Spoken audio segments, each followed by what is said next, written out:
弟兄姊妹平安，今天是2026年的6月16号。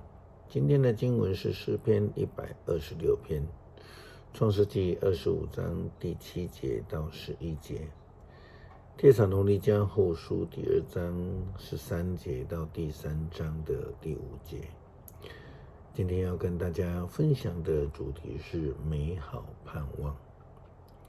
撒拉安息之后，亚伯拉罕又活了好久的时间。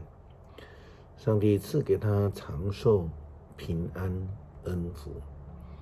虽然我们不太清楚创世纪当中的这种年的概念跟我们现代科学化的这个年的概念是否是相同，但是我们确定的是，亚伯拉罕在他的年岁当中得到了上帝的赐福，并且呢，他的儿子也延续了上帝的赐福。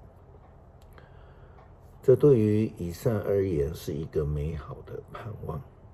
创世纪25章第7节到11节，亚伯拉罕想长寿，在高龄175岁的时候死了。他的儿子以撒和以实玛利把他埋葬在麦比拉洞。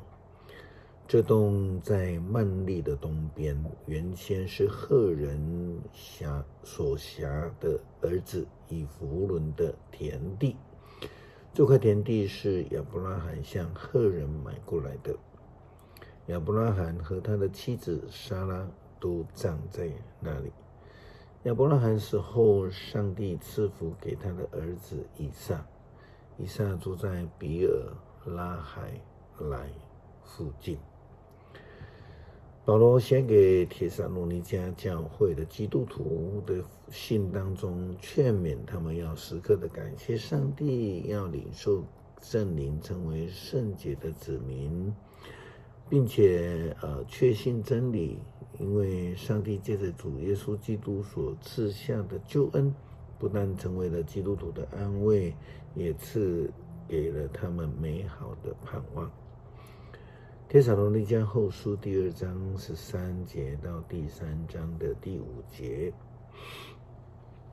主所爱的弟兄姐妹们，我们应该常常为你们感谢上帝，因为上帝拣选了你们，借着圣灵成圣的工作和你们对真理的信仰，使你们先得救，借着我们所传给你们的福音。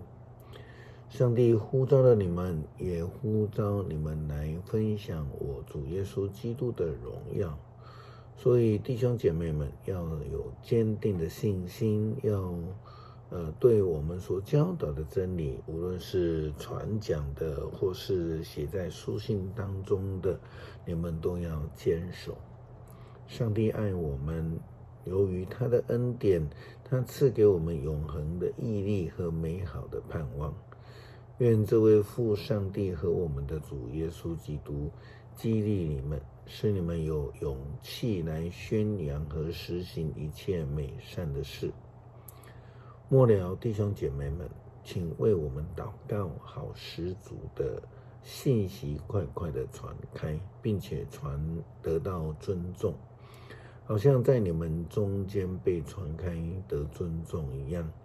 也请你们祈求上帝救我们脱离邪恶的人，因为并不是人人都信从主，但是主是信实的，他会使你们坚强，使你们不受那邪恶者的侵害。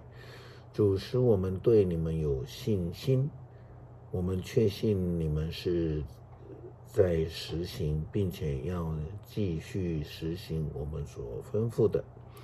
愿主引导你们，使你们对上帝的爱有更深的体验，并且有基督所赐的耐心。基督徒受拣选，相信耶稣基督的救恩，就有得救的盼望。诗篇126篇，上主带我们返回西安的时候，我们就像做了一场梦。我们欢笑，我们快乐唱歌，别的国家就议论说，上主为他们成就了大事。是的，上主为我们成就了大事。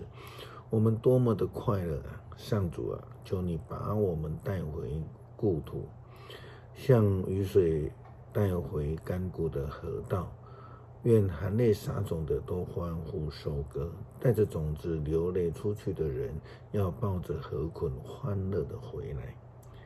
感谢上帝的爱赐下耶稣基督成我们的救赎，使我们能够因为相信而得到美好救恩的盼望。祷告奉主耶稣基督圣名求，阿们。